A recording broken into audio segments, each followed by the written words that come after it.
Welcome to the Hanu Health Podcast, where our mission is to help you to breathe better and stress less. On this show, we discuss a variety of topics and provide practical suggestions for improving health and well-being. However, none of the education, tips, and tricks provided should be taken as medical advice. Your medical doctor is your best bet if you have medical questions. Also, on this podcast, we interview numerous guests from diverse backgrounds, interests, and may carry some unique ideas. Hanu Health as a company does not endorse all statements provided by guests or condone all suggestions or protocols discussed. We just like hearing about cool people doing rad and new things. So sit back, relax, breathe, and enjoy the show.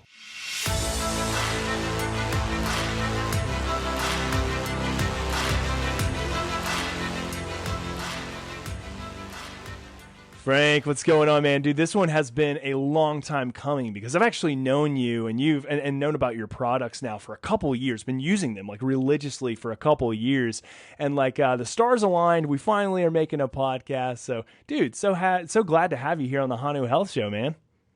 Thanks for having me. I'm excited. Yeah. We've been trying to get this going for about a year, almost two, actually. Yeah, we've been kind of like, the Hanu Health kind of project has been one that's been unfolding for a long time now, and it's been like head down in product development, kind of podcasting had to be to the side, and then when we kickstarted this up, I reached back out to you immediately. I was like, all right, we're going again, like with the podcast, like I'm getting you on, like we've got to talk all things ketones, because this is just a hot topic area. People are super interested. So, with that said, I already laid it out on the table that we're going to be talking about ketones today. Tell us a little bit about yourself, kind of who you are, like what got you interested into this field of ketones. Like I feel like you don't just kind of like stumble into this. Maybe you did, but tell us a little bit of the background.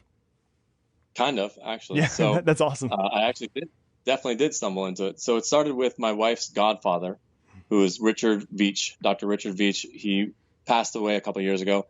He was an NIH scientist for about 40 years. So he worked under Hans Krebs, the Nobel laureate, the Krebs cycle guy, and he was the author of Krebs's longest paper. Oh. So he learned under Krebs, and he was spending basically 20, 40 years trying to find a way to mimic some of the benefits of fasting, ketosis, without fasting.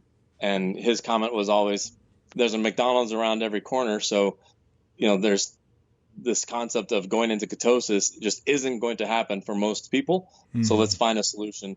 And he came up with this drink, the ketone ester, after many, many years of trying different things. And initially I was intrigued by it. I went down the rabbit hole and I was like, wow, I hadn't even heard of ketosis. So ketogenic diet, I didn't even know what that.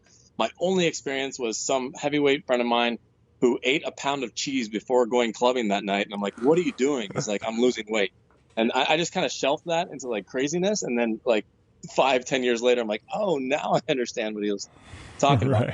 So initially I tried to help Dr. Veech raise money. He wasn't really into money people, thinking, why can't someone just give me $20 million and I'll just make a tractor trailer of it and people will just walk up to it with a spigot and drink straight out of there. And then the pitch wasn't great. It was, hey, we think people will pay $60 a day for a drink that tastes like vomit. And, that pitch wasn't so great. And with all the CBD that was out there, why not just go do something simple like CBD? So then I decided, hey, I had some prior successes in the .com boom, the last one a while ago. And I said, why don't I just put my money where my mouth is and go do this? I love it. And I got his blessing. And then it took a couple of years just in R&D to find out how to scale it, because it used to be $30,000 per serving is what Dave Asprey actually spent for one serving of this stuff. Whoa. So it was, trying to get it down to somewhat of an economical price. We thought it was going to be $30 to $60 per day. But then the real world scenarios came out that people could take much, much less. Yeah. So people were started taking fractions of fractions, because all the mice study and testing, they took it with food. So the mice, they extracted the amount that the mice were eating and said, okay, well, humans will need this, but then they missed the variable of empty stomach and fasting. Right. So now the average person takes $3 to $5 worth a day, which is, more than a 10-cent niacin, but, it does a lot more different things than that. Sure. But it's not the $30 to $50 a day that people thought they had to mortgage their house to experience Right. ketones. So, Yeah, that's crazy expensive. So was it a combination of like production costs back then, I'm assuming, were a lot more expensive, on top of you were thinking that, yeah, we needed to take a lot more than what we actually know now we need to take, or maybe a combination of all of the above? well, initially the first push was having the right equipment, because if you're paying a scientist, 100,000 a year to stand in front of, a 2-liter container, it's just going to make the price astronomical. So part of it was scaling it up and finding ways to be more efficient. It's a multi-step process. We'll talk about the ketone salts soon, but ketone salts are kind of almost like a starting material on the way to ketone esters. So Right. it's many steps further and past that. And there's yields where you might only get a 50% yield on one of the steps, and then that just doubles the price. And Yep. making that more efficient. And then, so we're actually still at the same price per gram as when we launched. But then now people came back to us and said, hey, instead of taking that 30-gram bottle, we're only taking 5 grams of active, or 2.5 grams of active. And some of them even had better performances taking less. Yeah. And we can go into that as well, where one of the doctors of a Tour de France team, he said that the first thing he does when he gives it to a subject to test, to show them that it works, is he gives them too much. And then he shows them how it drops the blood sugar too much, impairs performance. Yeah. He says, okay, now we're done with that. Don't take more in the race. Now you trust me. And then he does his own little mini trial and proves to the athlete that it works. And then, then they're a customer. Yeah. It's funny because I feel like that's how it works in so many individuals, like especially like those in the health and wellness optimization biohacking community, which is kind of the circles that I tend to run in, is that like for us, like there's sometimes like this notion that like, oh, more is better. Like, if the everyday individual is supposed to take like, this much, like an inch, I'm going to take a mile. And I remember distinctively when you sent me kind of my first ever kind of like bottles of ketone ester, I took like the entire bottle the first time, and I think I like sent you an email. I remember this was a couple years ago, I think, like a year and a half or so ago. And you're like, dude, you took way too much. And I was like, yeah, like I could like feel it. Like, I'm not going to say I felt bad necessarily, but I felt like it's almost like when like you're drinking alcohol and you like, oh, I went a little bit past kind of that edge of like where I'm like, I wanted to be. And I kind of went a little bit past it. It was like that.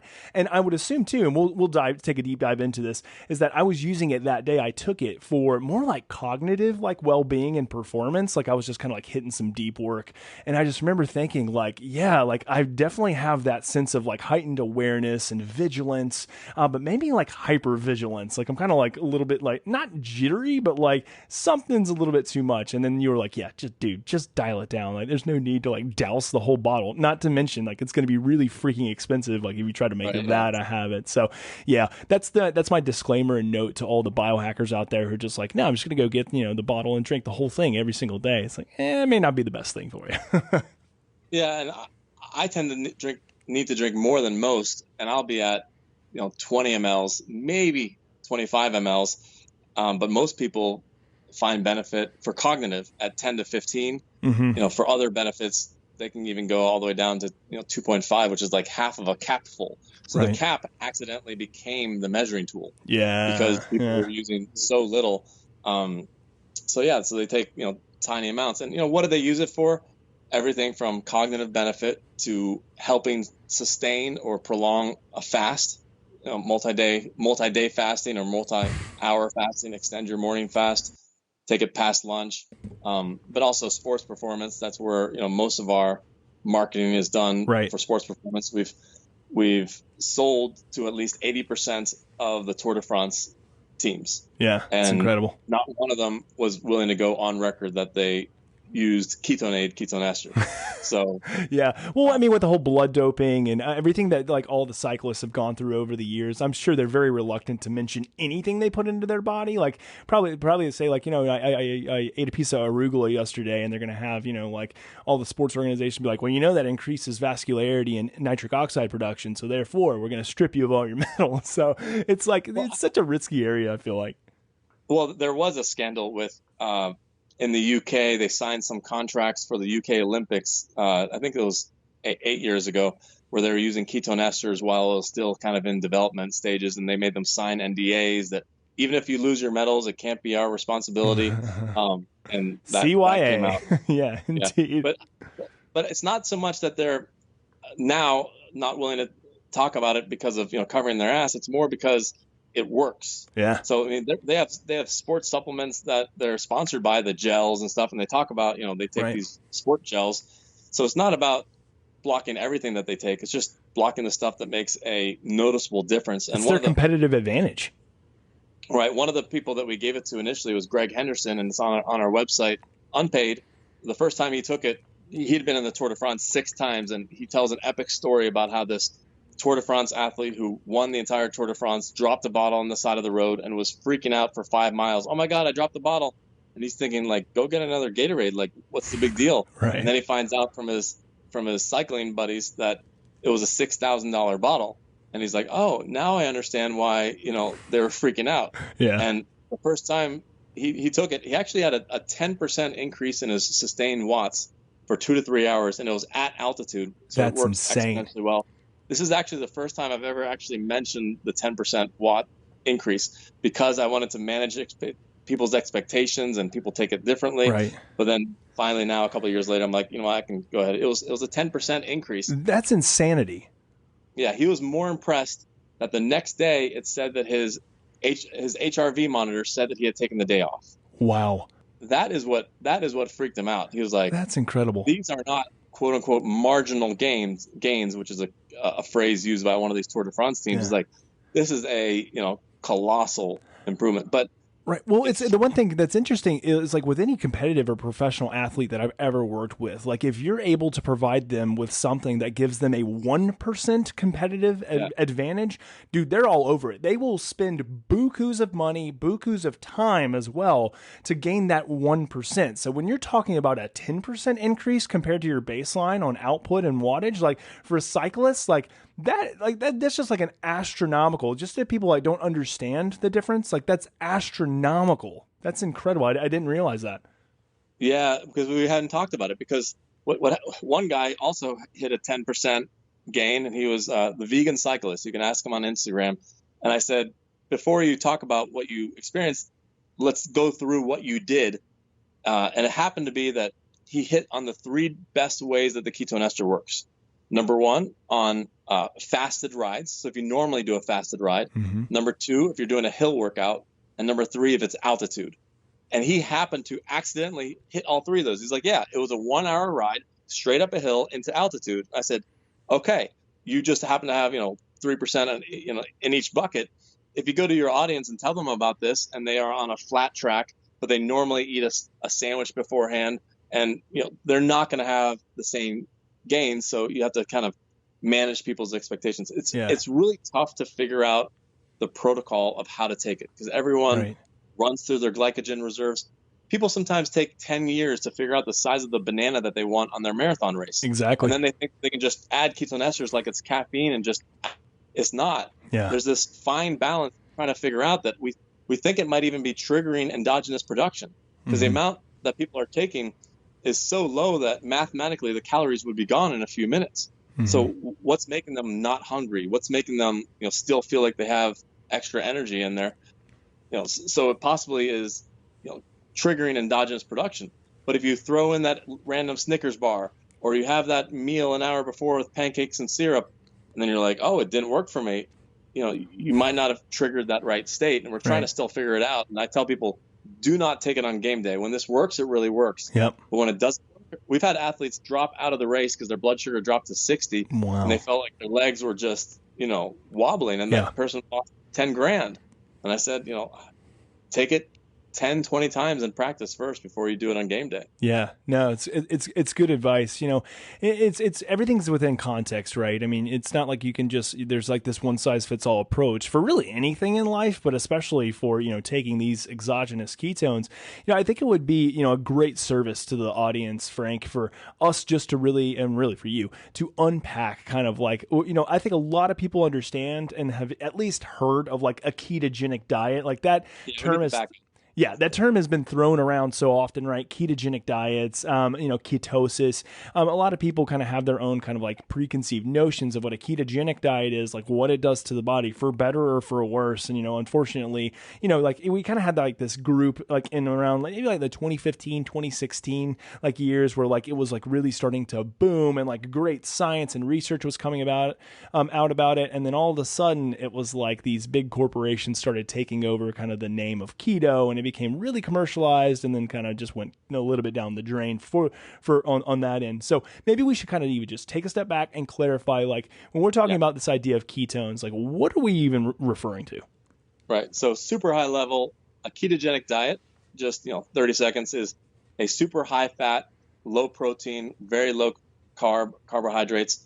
You're basically starving your body of carbohydrates, so it makes your body burn your own fat reserves. And when you burn fat, it makes something called D-beta hydroxybutyrate, otherwise known as ketones. So your body is burning your own fat to make ketones when you're on the ketogenic diet. So a lot of people use it for weight loss, but they also use it for mental performance. And it's a lot trickier for sports performance being in a ketogenic diet. Some people are able to figure it out, but it's really tough because there's still this feeling that people need, carbs are king. They need carbs. I'm trying to say, well, if carbs are kings, then the ketones are the emperor. But right. The product that we have is what's called an exogenous ketone. So instead of endogenous, where the body makes it inside the body, exogenous ketones is when you drink ketones. Now, there's a very big misunderstanding with getting into ketosis, and we never advertise this, but all of our competitors do, that there's two ways to define in ketosis. Normally, when you do a ketogenic diet, your body burns fat and you make ketones, and you can actually test your blood, not your urine strips. Don't use those. And the breath meters are okay, but it won't work for exogenous ketones. But when you test your blood, it shows that there's ketones floating in your blood. So that some people define ketosis as your body burning fat, and some define it as ketones floating around in your blood. Well, the confusing part is when you drink exogenous ketones, so ours is made out of D-beta hydroxybutyrate and 1,3-butanediol, and there's other ketones that we can go into in a second. But when you drink it, it actually skips and bypasses that fat-burning stage and puts ketones into your blood. But many companies say, oh, you're now in ketosis, because it's just a shorter, 5-word Google ad, clickbait. Yeah, clickbait is exactly what I was thinking about. Yeah, people will buy it if they're like, oh, I'm trying to get into ketosis. Let me just take this shot or whatever. So the advertising company is saying get into ketosis, and their asterisk is ketones in your blood, but the consumer hears burning fat. So they literally think that they're drinking this drink and it's burning fat for them. It's like, no, it's stopping that. And if you drink huge amounts of it, it could even, it could stop your body from burning fat, because if you're sitting on the couch and you've been fasted for a day and you're burning fat, and suddenly you drink some calories that, raise your ketones even more, what incentive is there for your body to make more ketones? None. Yeah. So it's basically saying, like, the body kind of interprets it as like, oh, well, we're already we have plenty of this around. Why do I need to continue the production here? Right. So exogenous ketones is this umbrella of drinking ketones. The first product that came out was a ketone salt, and racemic at that. And the ketone salt means that they took the D-beta hydroxybutyrate, which is normally an acid, and they added a base, a salt. Potassium, sodium, magnesium, calcium. Some of them say sodium free, but all they do is load up the other three salts. It's all still, heavy salts. And they were also what's called racemic, which means that only 1/2 of it was bioavailable. Only 50% of it the body recognizes. So the other part is just excreted out, but it still has the salt, because the acid is still attached. There's still an acid form of the good side, the D side, or the, ineffective side, the L side. So the salt loads of some of these products were just massive. When I talk about massive, if you were to take, the equivalent amount of salt compared to, the amount of ketone ester that you took, the massive amount, it'd be similar to a restaurant shaker of salt. Like just grams and, 20, 30 grams. It's just not possible. Well, that's appealing. So the ketone salts, you have to take a very little amount. And the feedback that we got was that it helped people initially take the ketone salts when they're entering into a ketogenic diet. And they think that it's a ketones, but there's two tricks. One trick is most of the companies will load it up with caffeine. So you think that you're feeling great during your keto flu, because backing up, when you enter into a ketogenic diet, your body runs out of glucose, and your body also excretes a whole bunch of water, because every molecule of glucose is held onto a molecule of water. You lose your glucose, water rushes out of you. People love the diet because they lose 5 pounds in 4 days, but it's water. It doesn't really count, and then they get demotivated after it flattens out. But with that water, you lose massive amounts of salt. So much salt depletion that my wife, the first time, she was my guinea pig, she was in a fetal position in bed crying, headache, heart racing, and like she had what's called the keto flu. And I called up some experts, and they said to give her like 10 to 15 salt pills. Yeah. Within 15 minutes, she was fine. Yeah. I even know another 90-year-old lady whose doctor told her to do the ketogenic diet, but didn't give her enough information. She was rushed to the hospital a couple of days later, and I said, I can tell you what the problem was. She said, how can you tell me? I was in the hospital for 2 or 3 hours with a couple of doctors that were from Harvard, and they couldn't figure it out. And I said, it was salt depletion. You didn't tell them that you were doing the ketogenic diet, or they didn't know ketogenic diet. Dude, the keto flu is so real, though. I mean, I remember the first time it hit me. Well, it's especially, too, like if you're going from a like just straight up standard American diet, like that is just chock full of, processed foods, high linoleic acid, and then sugar, obviously, like a lot of sugar. And then you go from a standard American diet to like a true ketogenic diet that's really low in carb, high in fat, and moderate in protein. Like it will rock your socks off. Luckily for me, I kind of had like the paleo transition. Like I was paleo and then went to ketogenic diet. And then for me, like it still hit me. But I watched my wife, who was like standard American, like go into ketosis. And for her, it's been one of the best things in the world, because she has a lot of glycemic variability, and she's going to listen to this and kill me for talking about it. But people know about it because I've talked about it before on the podcast. But for her, like going from like the standard American diet to the ketogenic diet was one of the best things in the world she could have done. But man, it rocked her world. And so we actually supplemented with some some different mineralization. One is like Ketone, which is like a sea plankton bloom, like mineral water. And like for her, it was really helpful, but it can get you. So people who are listening to this podcast, if you're like doing a standard American diet and you decide to go like ketogenic or like low carb, even low carb, but truly ketogenic, like, you might get your socks knocked off. So just be aware. But my theory is that 80% of the problem is salt depletion. Yeah. So people say, oh, but I added more salt to my eggs. I said, no. Did you unscrew the top and add salt? So these ketone salt products, if you were to compare them to salt pills, they'd be the equivalent of 15 to 20 salt pills. Whoa. But if someone told you to take 20 salt pills, you would think that that they were trying to overdose you. Yeah. So these salt packets, the benefit that people are getting is actually just the salt, not the ketones that are in it. And then after 2 weeks, it stops working. Why does it stop working? Because after 2 weeks, your body is able to equilibrize and get their salt balance set. So then now you're getting excess salt, and then they can't put their ring fingers on because they're bloated from the excess salt. Right. So salt's on the shelf, and then they wait for the next time that they get out of ketosis and want to come back in. So none of that is you can save a lot of money just by having salt. So exogenous ketones, one classification is called ketone salts. Most of them are racemic. When in doubt, it would say on the bottle if it's just the D form or just the R form, those are the good form. And if it doesn't say, then it is racemic, because it costs a lot more to be not racemic, and you're going to advertise about that. Yeah. And the ones that you guys offer, I know that like you have the bottle that's like the split ester and the salts, right? Yeah. And I'm assuming you're using the non-racemic version? Yeah. We're using the non-racemic, the D form. So Dr. Veech, when he looked at the ketone salts 15, 20 years ago, he said, my cardiologist would kill me because the salt load is so huge. And he just basically threw that concept into the trash and said, he kept on looking. And what he found was D-beta hydroxybutyrate connected to a molecule called R13-butanediol, which is technically like an alcohol, but you combine those two and you don't have to have any salt load whatsoever, allowing you to take 5, 10, 20 times more without the detriment. Interesting. Okay. And I'm pro salt. I wake up and I eat some pink Himalayan salt pills in the morning, but the 4 grams, 8 grams of salt just is it stops the ketones from working. And again, a lot of people put caffeine in them, and the ketones do multiply the caffeine, so the caffeine might look like a low amount, so you think that you're feeling the ketones, but it's probably just the caffeine being multiplied.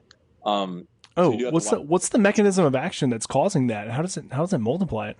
I think it's just helping take the caffeine across the blood-brain barrier, Okay. but not in a good way. So it's not Yeah. like you're drinking a cup of coffee and you get the equivalent of 2 for free. It's more like you drink 1 cup and you get the downsides of 2. You're just delivering more caffeine and Interesting. you get that spike. But then with a stimulant, ketones are not a stimulant. That's a misunderstanding. The caffeine is a drug. Anti-caffeine. It's a stimulant. And when it goes up, must come down. So then you have to take it again and again. Right. Ketones aren't a stimulant. Maybe if you take a huge amount like you took, maybe it gets in the stimulant category. But for the most part, it's more about bringing your brain back up to 100%. Yeah. And some people actually don't feel it as much as others. The more that their brain is able to use and is already fueled at 100%, whether it's they're already keto or they're keto and they're able to use glucose as well. If your brain is functioning at 99%, it's not going to be as noticeable. But most people over the age of 30, whether you're keto or not, have some level of glucose metabolism issues where the glucose can't function or can't reach the brain and fully fuel the brain. And it's called the brain energy gap. Dr. KetoneAid talks about this. And the bigger that gap, the more, if you take ketone esters, the more it fills that gap, takes you to 100. And for some people, it's like parting of the clouds. But for other people, if they don't have an issue, it doesn't do as much. But anyhow, so that's the umbrella of exogenous ketones. Also includes MCT oil, specifically the C8, which is a super strong, also called the disaster pants diet. If you drink just a little bit too much of it. Oh yeah. Number 2 on YouTube is my wife sitting on the toilet. It's closed, but she's just like, her stomach is just feeling like daggers in her. I don't know if she knows that's even up there, but yeah, I was gonna say, is she privy to this? Yeah, I don't know. But she will be now. She's been taking it for weeks or months. Oh, she might not watch this. Right. She was taking it for weeks or months, so she was adapted, but just a tiny squirt, a little bit above the threshold, and the C8 goes through the liver, and 15% of it makes ketones, beta hydroxybutyrate. So it's still exogenous, and that is where it gets really confusing, where people think that they're in ketosis. So I drank a buttered coffee and it put me in ketosis. Not really. It put you through the exogenous ketosis because you drank that C8 and it put it into your blood. It can give you endogenous ketosis if it helps you skip eating carbs for another 4 to 6 hours. Then sure, then it might trigger some endogenous ketosis. But when you time your blood testing is important to know whether your body's making it or whether you drank it from the product. The product peaks at 40 minutes. If you were to test, the peak is at 40 minutes. And people, it's been mentioned on Joe Rogan's podcast by some of his guests talking about ketone ester, and they say, oh, but the downside is that it peaks at 40 minutes or an hour and it goes down real quickly. But what they don't understand is ketones don't do anything in your blood.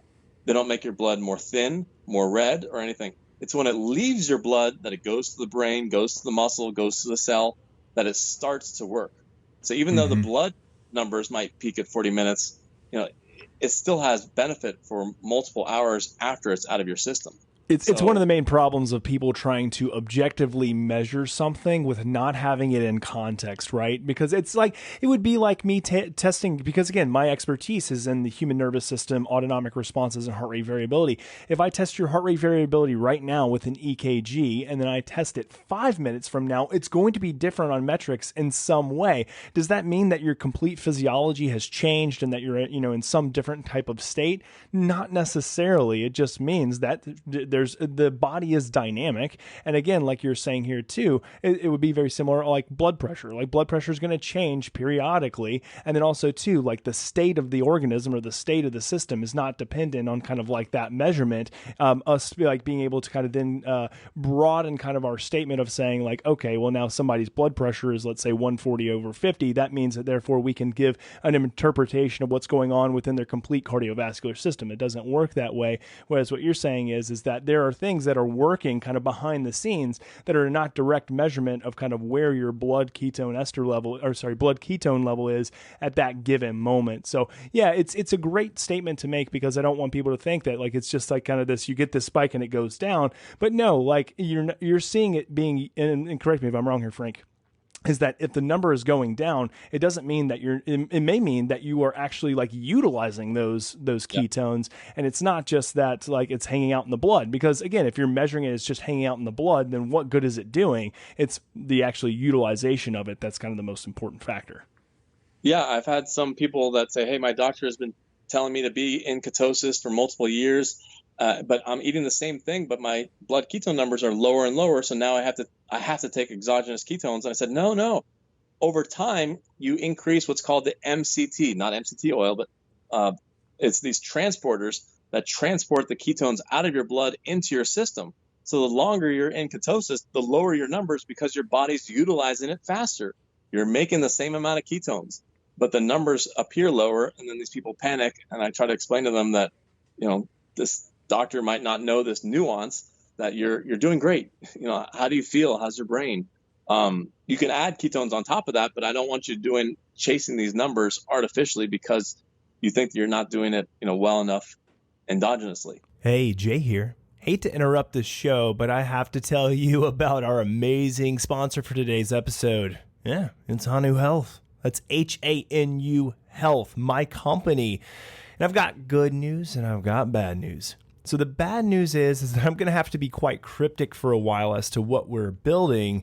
But what I can say is that it is in the space of health technology, and it's going to be revolutionary. Just think about this show. You have myself, who is an expert in heart rate variability, and Patrick, who is an expert in breath work, and he is one of our primary advisors. And what's the good news? Well, even though you have no idea about what the company is offering as a product, we are offering an exclusive VIP waiting list so that you can be the first to know about it. Not only will you reserve your spot in line, you will also gain access to our informative newsletter. We will update you on where we are as a company and provide special incentives and promotions.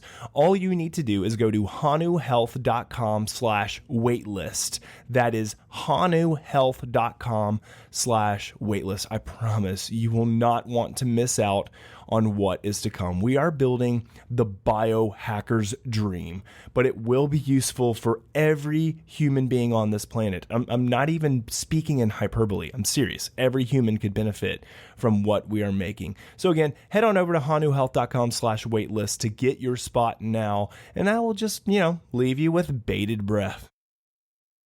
So we have kind of a good, lay of the land of what kind of like the umbrella of it, kind of, as you mentioned, of exogenous ketones. We've really kind of focused on briefly at least, on the different types of ketones that you've utilized and kind of what your background is in. Let's talk a little bit about kind of like utilization. So kind of like, what do we actually do with these? The first question I would have that I think is more of a clarifying question for the audience, and then we can kind of talk about these different areas that I wanted to hit on, is that if somebody is not, let's say, kind of living a low-carb lifestyle, living a ketogenic lifestyle, like, is this something that you should stay away from, or is this something that could actually still provide people benefit, or are there nuances and dangers, caveats? Like, I'll let you open that up, because that's a question that I've heard a lot. It's like, can I use exogenous ketones even if I'm not like a low-carb guy or gal? And the funny thing is, the opposite objection is also on the list, which is, I'm already keto, so why do I need exogenous ketones? Exactly. So it actually goes both ways. So I can answer both of them. So Dr. Veech invented this for non-keto people. Mm-hmm. He thought that would never change their diet, so just drink ketones to get some in their system. So it absolutely can be done, with people that are regular carb eaters. Now they might need a little bit more. They might need to really separate by a couple of hours on both sides. You don't want to be taking orange juice at the same time as taking ketone ester, because you get the blood glucose spike. Now, maybe for sport, but for brain, it's just not going to work as well. So as long as you have an empty stomach, even though you're not keto, people will notice the benefits. And I told some doctors that, hey, someone can come in that you're trying to tell them to get on a ketogenic diet, have them take 10 or 15 mLs of the KE4, the stronger stuff. So KE4 is our stronger stuff. Let's see if I have one around here. And it's 50% ester, 50% water, tastes really rough, like a shot of ginger, a shot of tequila. It's my favorite though. I'll just have to clarify. Like it is my favorite. I love like my combination, like especially like midday, like especially if I'm fasting, but I just want like that really good like cognitive boost is like, just like a small shot of ester and I just chase it with some Topo Chico and like that. I'm golden for the afternoon. I love it. Yeah, So carbonated water chasing it makes a big difference. Compared to oh yeah. But I told these doctors that they can have their patient just one time drink the drink and kind of see the light at the end of the tunnel, and maybe never even take the drink again and just go back, and it gives them the foresight of what a ketogenic diet might feel like without doing all the ketogenic flu and all that stuff. Mm-hmm. And then for some people, they'll just do the endogenous. Some people will do both. And it's a function of cost and lifestyle. But the non-keto people can definitely use it. People are using it before bed to go to sleep, and we don't know why it works, but 50% of our Amazon reviews talk about having deeper sleep. And we have people submit their Oura ring saying, hey, here's my deep sleep all week. And then here's the one night I took ketone ester, spikes 30, 40 minutes, and then comes back down. Those aren't keto people. And then the flip side, people say, oh, well, I'm already keto. Why do I need ketones? And I'm like, a glucose-based athlete or even a glucose-based studier is going to drink sugar all day. Why aren't they, a glucose-based athlete doesn't say, oh, I'm not going to take glucose. I already have enough glucose in my system. Right. No, it's just another compatible fuel source with your diet. So if you're already keto and your ketones are 0.5, you drink 10 mLs of this stuff, like $5 worth, and you pop to 1.5, and you're in a slightly different mental state. Now, if your baseline, some people say, hey, it didn't work for me, and I try to comb through it, find out that their baseline was 2.5, 3.0, and then they took the ester and they jumped to 4.5. I'm like, no, it's not going to do anything different. Your system is already flooded with ketones. Exactly. Give it more. It's just not going to do anything for that person. Now, right. I could probably find some strategic ways where they can use it while cycling, because their endogenous ketosis, ketones might get burned up, and if they're not replenishing it fast enough, then they can take exogenous. But yeah, it's for both groups, whether you are keto or not keto. And like for fasting, even if you ate a cake every night, but you wanted to fast in the morning, you could take the ketones to help your fast, help skip breakfast, or help skip breakfast and skip lunch, and then continue eating that cake at night. It's not what we suggest, but at least you're getting, instead of eating cake 3 times a day, you're eating cake 1 time a day, and people will lose weight. But we don't advertise the drink. Let me be clear. We don't advertise the drink for weight loss. And I've said, and my wife, because I thought you were advocating for everybody, eat your cake and then have your ketone ester. And people are like, I love this dude. That's what people think. They think that they can eat the cake, and then they drink the drink, and then they're like, I'm in ketosis because I see the blood ketones, and they literally think that they're burning fat after eating that cake. That's why I stay away from weight loss, because my wife has said it hasn't worked for my wife to lose weight, so why should I expect it to work for my customers? Mainly because people use it to overcome cheats, so it makes them cheat more. They think that they're overcoming the cheat. They think they're getting back into ketosis. Yep. No, when you have the ketogenic diet, you have a battery of glycogen, a battery of glucose. When that goes down and you run out of glycogen, run out of glucose, then the body switches. When you eat that cake, it fills up again. So drinking ketones doesn't reduce that battery. It doesn't make that, glycogen stores go down. So it doesn't help you get back into ketosis. What you need to do is get on a cycling bike for 2 minutes, full on speed, and you can burn off that glycogen, and just do some wind sprints, burn up the glycogen, or do a 24-hour fast. That will deplete your glycogen stores and get you back into it faster, as opposed to some people wanting to take 1 week and 2 weeks, slowly get into ketosis. For some, obviously talk to your doctor. It can be better just rip off the Band-Aid, they do a 24-hour fast and just deplete that glycogen reserve and get into ketosis. Do you feel like do you feel like when people utilize kind of that more faster strategy, that the keto flu is maybe not as intense, or maybe it is as intense, as just over faster than if people try to kind of like titrate slowly? I think it's over faster. And if they got to the point that they understand how to get into keto quickly, then they've read the chapter on the salt. Mm-hmm. So you have one bone broth. I mean, I'm vegan, so I don't use bone broth, but you can have bouillon cubes, and I'm vegan and keto. Bouillon cubes, and you just won't have that keto flu problem. Right. Now the ester can help. I say that 80% of the keto flu is the lack of salt. 20% of it is that your brain is depleted of glucose and you haven't made enough ketones yet. So there is a brain fog because you just have no fuel.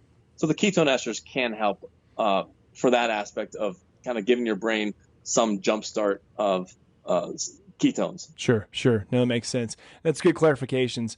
One of the things that I have used it predominantly for, you've kind of mentioned things like there's 3 key areas where I've used exogenous ketone esters that you've sent me.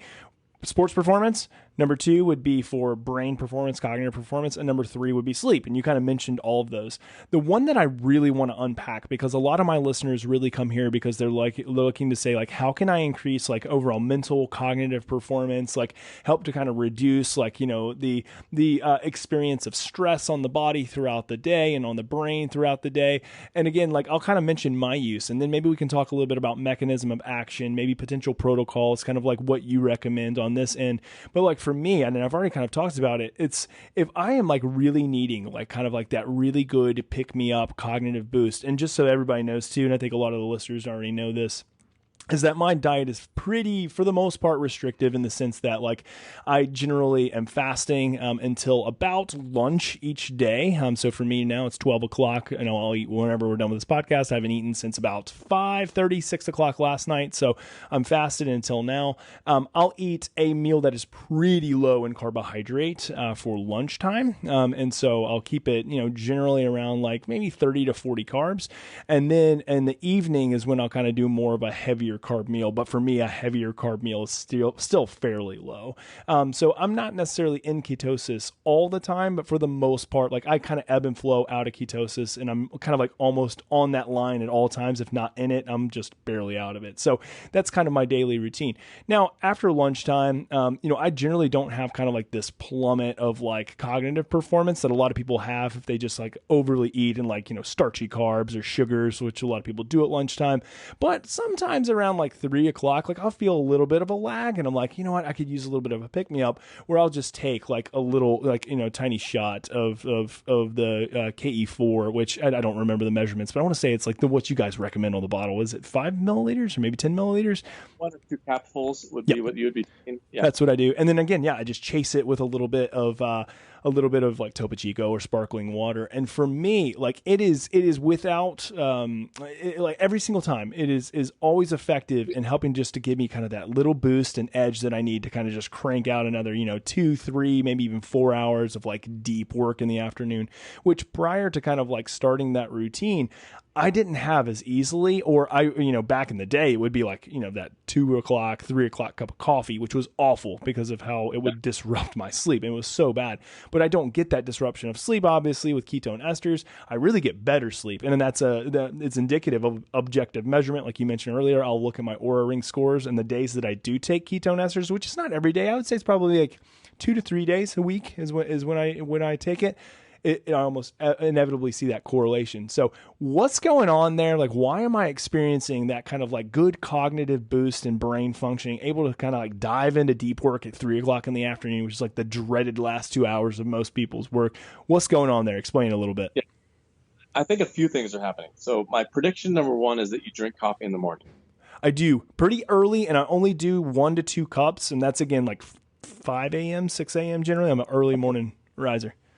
So I think part of that 3 p.m. crash is still that meal. So even if you eat a ketogenic diet, you're still going to get a blood glucose increase and an insulin spike.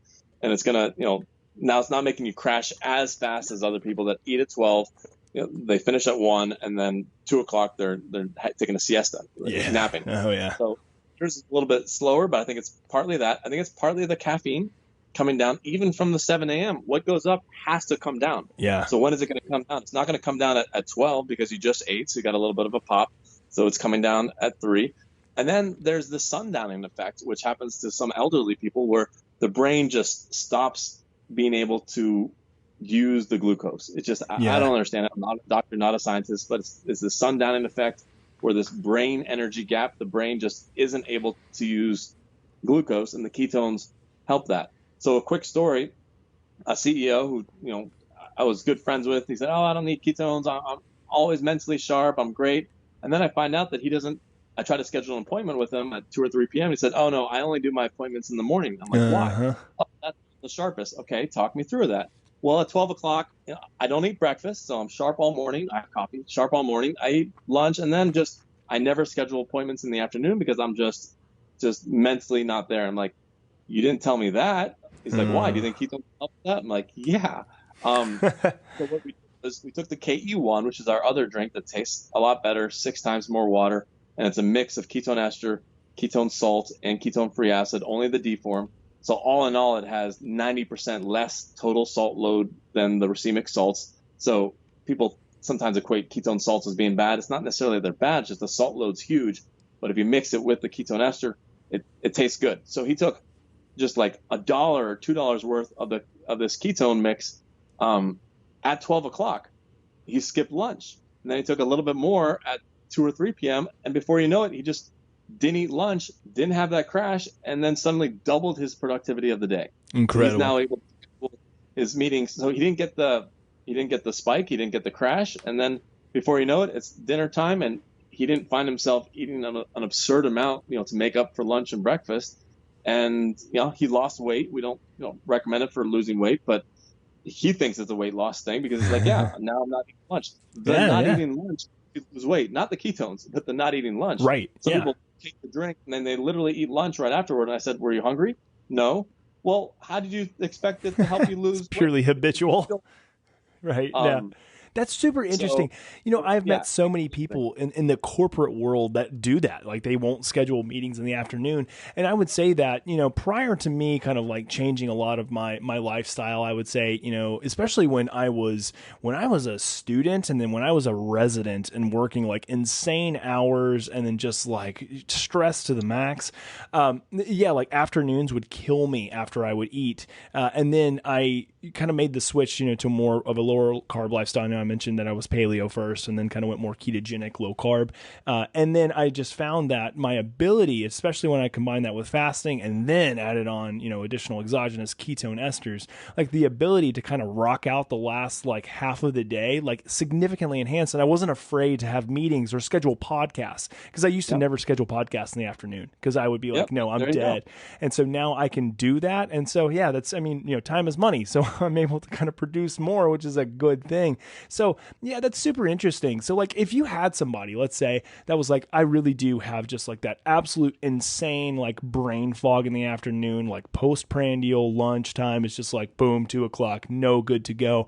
Like what's kind of the suggestions from a protocol? We kind of talked about a little bit about the caffeine intake, but what's some suggestions on like how they might be able to supplement with some exogenous ketones or kind of factor in some contextual lifestyle changes in order to kind of have that boosting benefit? Well, you could try to lower the glucose spike in your lunchtime by making it a little bit lower carb or adding fat to it. So I like not MCT oil, but just regular liquid coconut oil or a tablespoon of olive oil. And people say, "Oh, well, I cook with it." No, don't count the stuff that you cook with because that properties change. After you're done with the meal, after you're done making the meal, add the oil. So you're just changing the ratio of the meal, the percentage of fat and carbs and protein. But they could. Some people will take between 5 and 15 mLs. More is not necessarily better.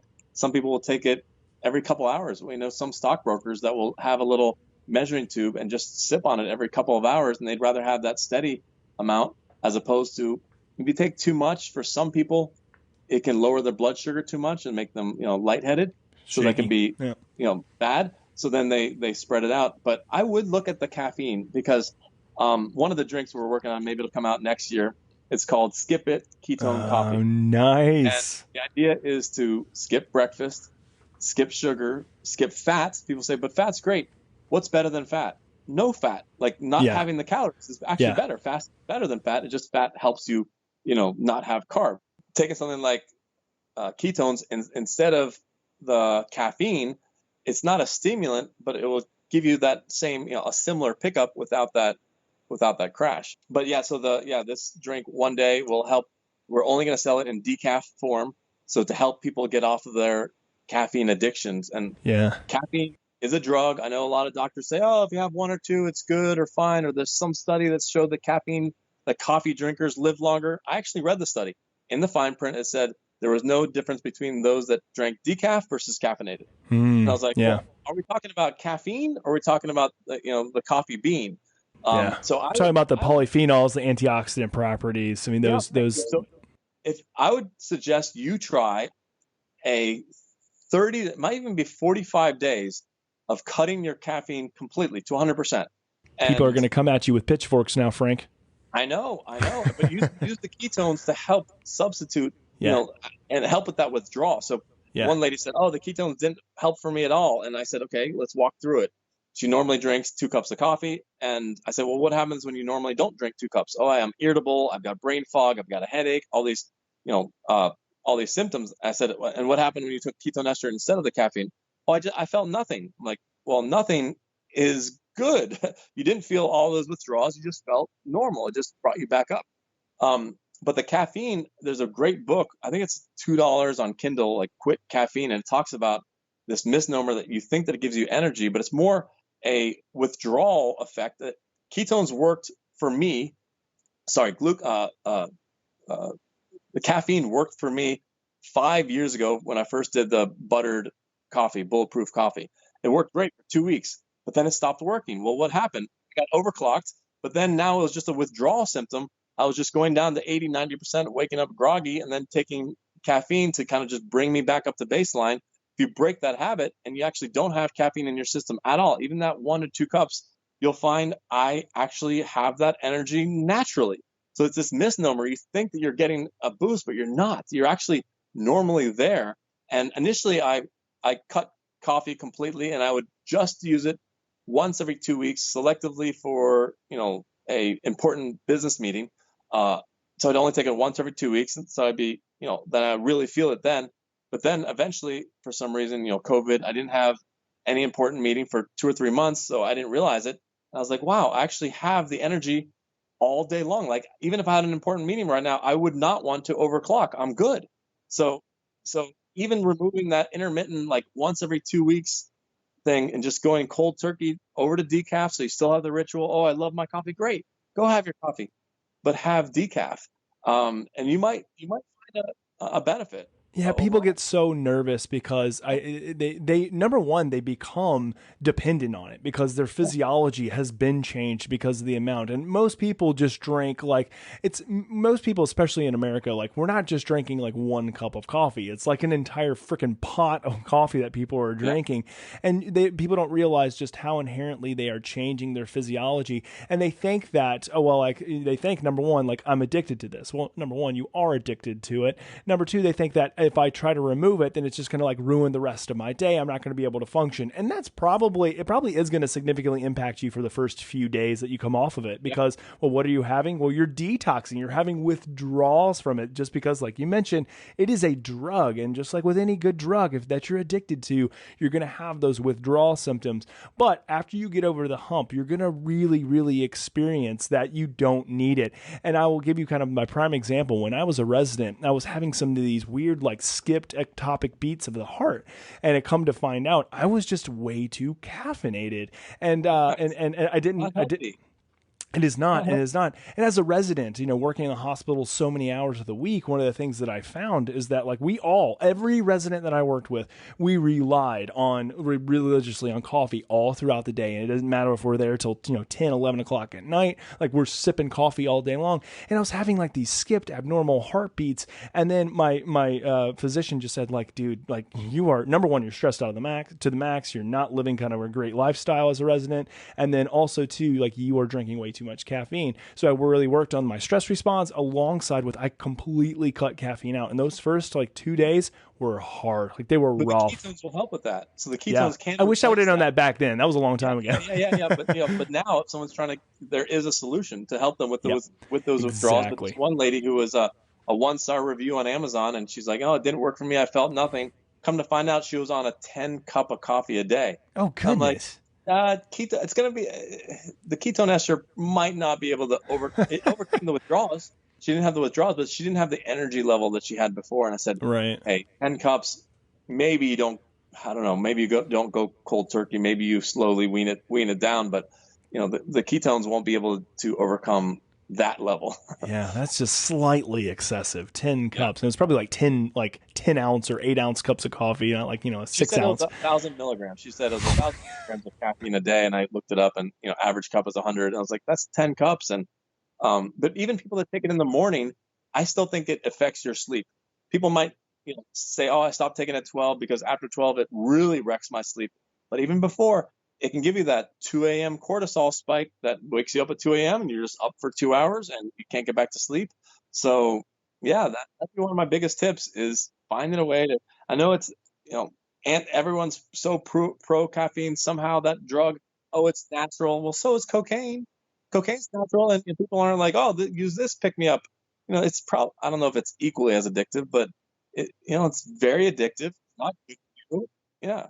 Yeah, I don't have a ton of experience with cocaine. Actually, no experience. I should say that for all the investors of my company who's listening. No experience with cocaine, but I do know that the scientific literature has indicated that the same reward centers in the brain that are responsible for you keeping coming back for more when it comes to cocaine and when it comes to caffeine, the same brain centers are lighting up, and they're lighting up equally as effectively. So I think that we could make that comparison and not bastardize the science when we do that, because it's true. So yeah, that's really great information. But I tell people too, like, especially if they're like, kind of like, they give the whole idea of like, I need to stop drinking caffeine after 12 o'clock or whatever it is for them.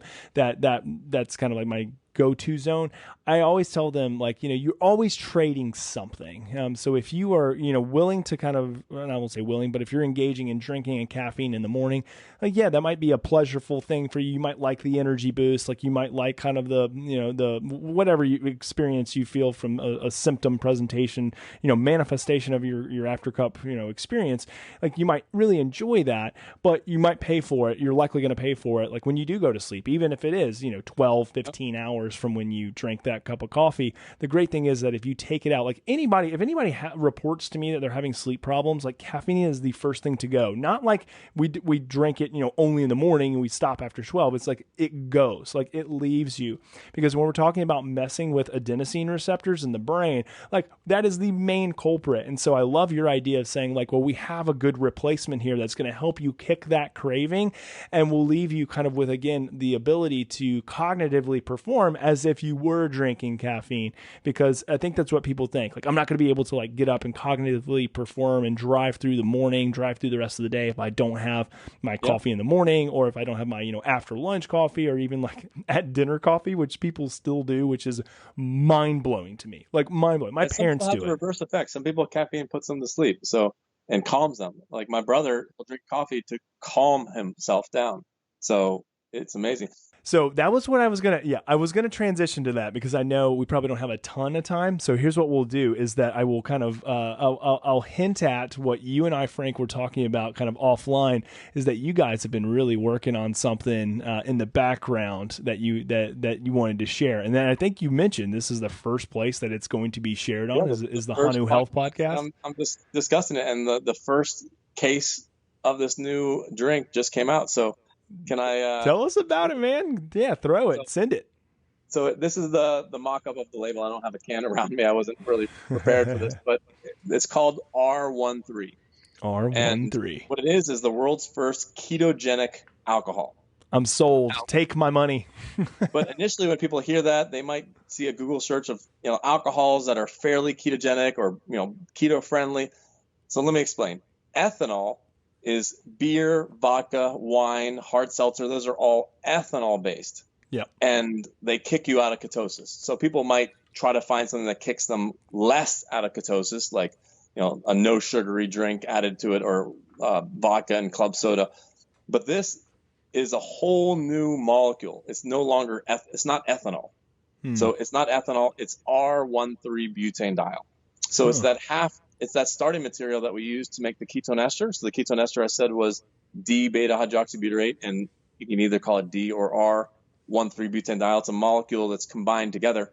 And I asked Dr. Veech 5 years ago, well, if the R13 butanediol goes through the liver and makes ketones, makes beta hydroxybutyrate at a rate of, I think it was 70-80%, as opposed to C8, only 15% of it converts to ketones. This is like 70-80%. Why wouldn't you just give R13? And his answer was the mice were stumbling around. So it's an alcohol. Interesting. So drinking it by Mice were itself, drunk off their socks. the drink by itself wasn't an option in the science world 5 years ago because, it's an alcohol. It gets you buzzed. And I was like, that sounds to me like an opportunity for certain people that, want that.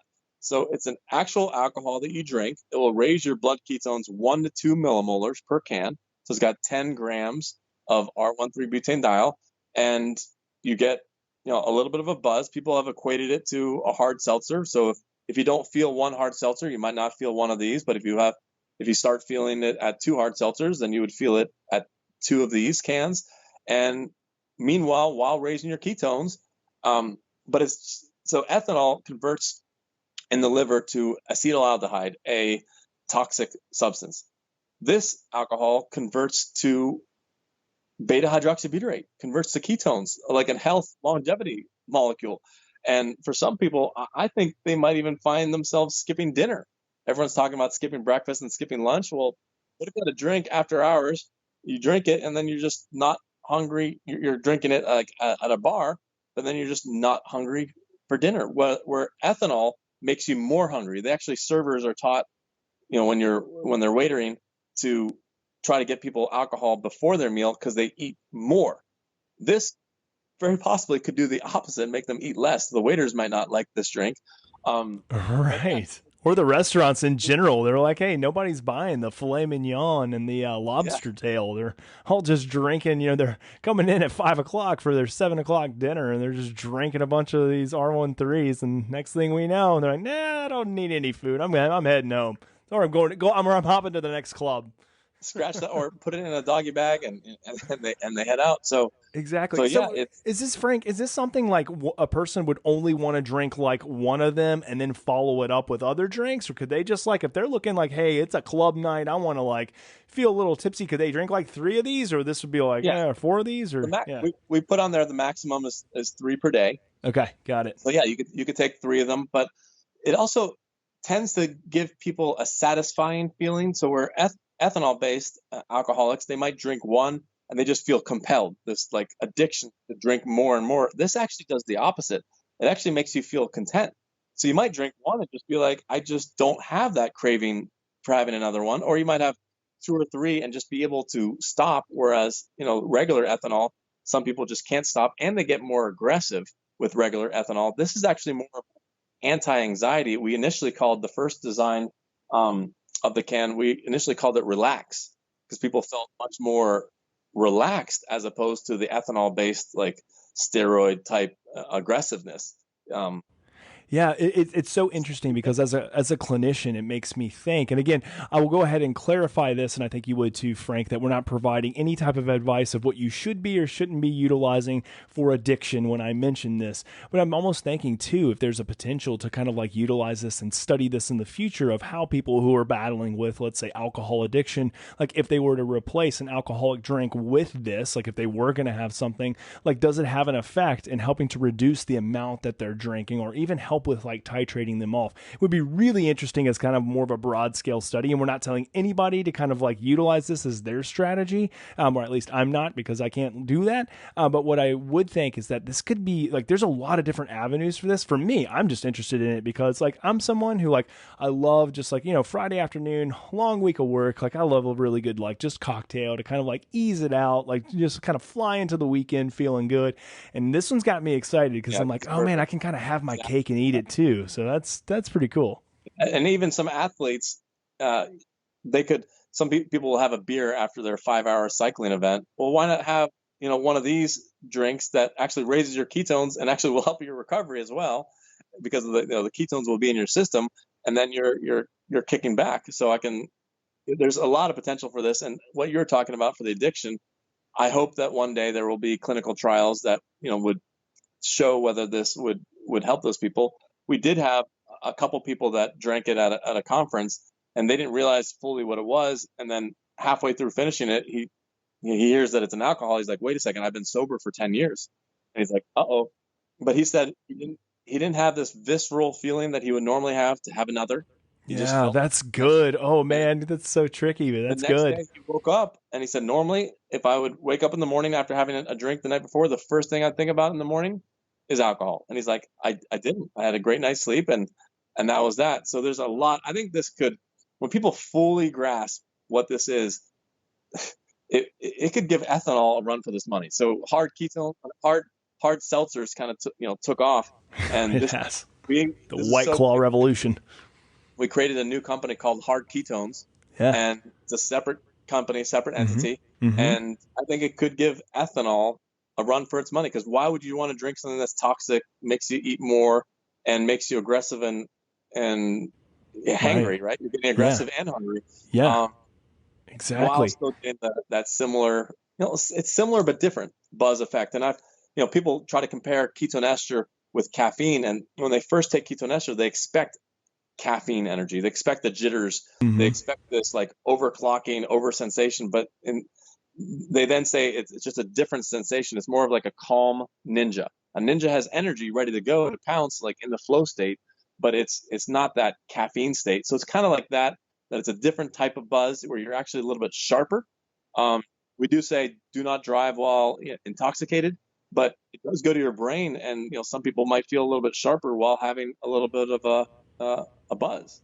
What's kind of interesting about it is that, like, I was thinking, and again, this is me thinking aloud, is that, like, a huge thing, kind of like in the business industry is like business meetings over meals. And a lot of times, cocktails are shared, and then people just sometimes, if they're drinking too much, they just get a little bit goofy and they're not sharp, and you're not able to stay productive. So I'm almost thinking it's like, why can we add something like this as like a business cocktail, business drink where we're feeling nice and loose and relaxed, but we're also really sharp and we can get work done, because I just find that business dinners, like, they're really great to socialize, but getting work done or getting anything like accomplished just doesn't happen that often. So this is kind of like, again, killing two birds with one stone. We'll socialize, have a great time, but also I'm going to be cognitively sharp while being relaxed. Yeah, get some stuff done. The giddy part, you listed those attributes. The giddy part, I think, would still be there, but not the other ones. So I love it. But I'm sold. So wait, I don't know if you're able to say, because this is obviously the first podcast that's coming out. Like, do you know when this is going to be hitting the shelves or be on sale at your website? Yeah, we launched it on approximately mid-October as a pre-order, and the goal was to get it to people before Thanksgiving. So not sure when this podcast is gonna come out, but probably right around Thanksgiving time, maybe a little bit after. We'll have to see. We're on track to deliver by Thanksgiving, and people can order it hardketones.com, and also follow us on Instagram. We're going to start building that up at hard ketones. And the idea is to allow people to have Thanksgiving. Now, maybe they won't eat turkey for dinner, maybe they'll just right, but having something like this instead of their typical ethanol, and even for people, it's also designed for some biohackers that don't drink alcohol. And I say, why do you not drink alcohol? And they say, oh, I just feel dumber the next day. Or, they list some things and say, well, this doesn't do that. So for some people, it's also for those that, don't drink alcohol because they see it as lowering their performance overall. So if they can still be, in a good state and get a little bit of a buzz, they're like, sign me up. Yeah, no, that's super interesting. I need to get my hands on this, because I'm like, this is something that, like, I didn't know I wanted or needed until now, and I'm like, oh yeah, this like makes total sense for me, because over the last like few years, like it's funny because you mentioned like vodka and club soda. I would say that's like my go-to. That's like my go-to cocktail, because it's it's pretty clean burning alcohol. It's one that's obviously not high in sugar, and then like here recently, I would say in the last maybe like 6 months to a year, like I've toyed around like here and there with like some of the seltzers that you mentioned, just because I kind of prefer those. But like when you mentioned kind of the idea of like getting a little bit of like buzz, relaxation effect, also with like kind of like the more cognitively stimulating ability to focus and not have like all the nasty side effects, and then also too the nasty things that occur in physiology that are quite deleterious to the body and brain. Like for me, that's like, it's a no-brainer. Like sign me up. So I didn't even realize you guys were doing this until now. And so now I'm going to like, again, we'll plug this on the show notes. So you said hardketones.com. Is that what you said? Yep. Hardketones.com. It's going to be a seltzer. It's going to be like the hard seltzer, 12-ounce drink, sparkling, raspberry lime. And actually, as far as taste, you don't taste it. Like just maybe a hint of an aftertaste, a little bit, and that's that's the best we could do without loading a whole bunch of more junk into it. But it's actually fairly pleasant. You'll find yourself, wanting to grab another one, not take it like a shot, but just enjoy it over a 20-minute period.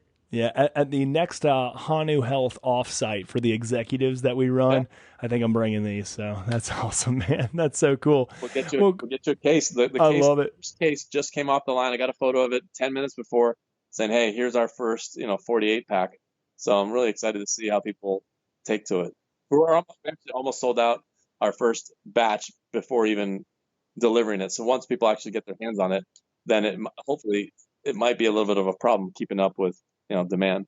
Dude, that's always the best business problem to have, though. Like, it's a little bit like nerve-wracking because you're like, like I don't want to piss people off, but then you're also like, dude, that means that there's demand, and that's a good thing.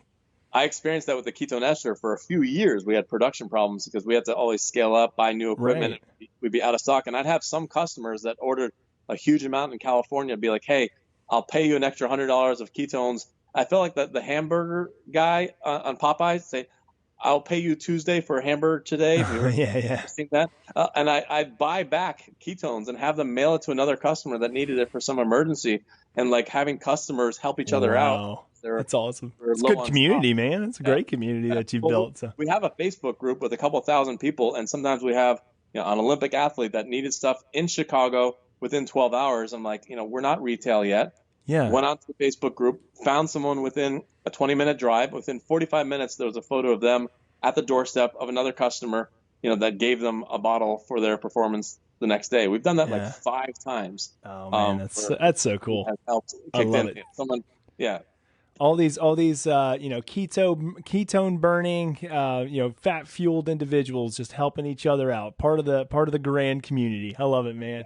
Well, cool, man. Well, I know we've gone long now. We could probably spend, I had like a ton of other topics that we could cover. So that just means we'll have you on again. I'm glad we got to talk about the alcohol, to be honest with you, though. And again, I should clarify too, I'm not advocating that everybody go out there and just drink alcohol. I'm advocating for those who have looked inside and said, this is something that I can drink. It's available for you. I just wanted to clarify that just in case people are like, dude, this guy's seriously like excited about some alcohol. It's because I am. Like, I'm not going to lie. Like, it's freaking awesome. Like you said, I'm not alone. A lot of people are pretty damn excited. So that's awesome. So cool. Well, Frank, dude, it's been so great having you on. Let's go ahead and plug, all the ways that people can find you. So obviously KetoneAid.com, hardketones.com. You guys are on Instagram. We'll load everything else into the show notes. Anywhere else we want to plug? Well, on the KetoneAid website is the community link that goes to the 2,000 people talking about different protocols, how they used it for, some people trying to use it for weight loss, and then we kind of explain to them, and people using it for 24-hour races. So that community, and not so much on Twitter, but we're on there as well. But I don't think anybody uses Twitter anymore. It's for the most part Instagram, but yeah, and then you can on the website KetoneAid.com, you can see the 3 products: KE4, KE1. We didn't even get around to talking about snake water, but yeah, that's right. Yeah. Well, next podcast. We'll cover it next one. Podcast. I love it, man. Well, cool. Dude, I'm so glad you came on. You've been a wealth of knowledge. It's been really fun to learn about this stuff. I hope people really took home, some just practical, usable knowledge. So thanks, man, for coming on. Really appreciate your time. All right. Drink ketones instead of having lunch right now. And no, it is. Well, actually, what's so funny, I don't have time to eat lunch. Like, I've got like 3 other things. So, hey, ketones it is. I've got it in the fridge right now because I like to keep my esters really nice and cold. Take a shot of it, down some Topo Chico that I got in there, ice cold as well. It's going to be a great afternoon, man. Perfect. All right. Thanks a lot. All right, man. All right, everybody. Thanks so much again. Visit us, hanuhealth.com/podcast. You'll hear all about Frank and KetoneAid. And then also, too, reach out to us on Instagram. Let us know if you have any questions. And if you're watching this on YouTube, thanks so much for chiming in. Make sure that you subscribe and hit that like button. We'll see you next Friday. Thanks for listening to the Hanu Health Podcast. We hope you enjoyed the show.